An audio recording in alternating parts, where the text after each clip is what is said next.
கடல் மார்க்கமாக சட்டவிரோதமான முறையில் நாட்டிற்கு கொண்டு வரப்பட்ட பூச்சிக்கொல்லிகள் மற்றும் பீடி இலை தொகையுடன் வென்னப்புவ போலீசாரால் சந்தேக நபர் ஒருவர் கைது செய்யப்பட்டுள்ளார்.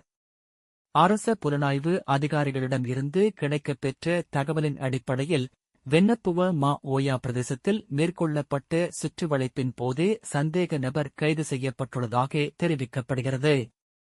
626 கிலோகிராம் பீடி இலைகள் அடங்கிய 17 பொதிகள் மற்றும் பூச்சிக்கொல்லிகள் என சந்தேகிக்கப்படும் 60,000 பக்கற்றுகள் அடங்கிய 20 பொதிகளுடன் சந்தேக நபர் கைது செய்யப்பட்டதாக போலீசார் மேலும் தெரிவித்தனர்.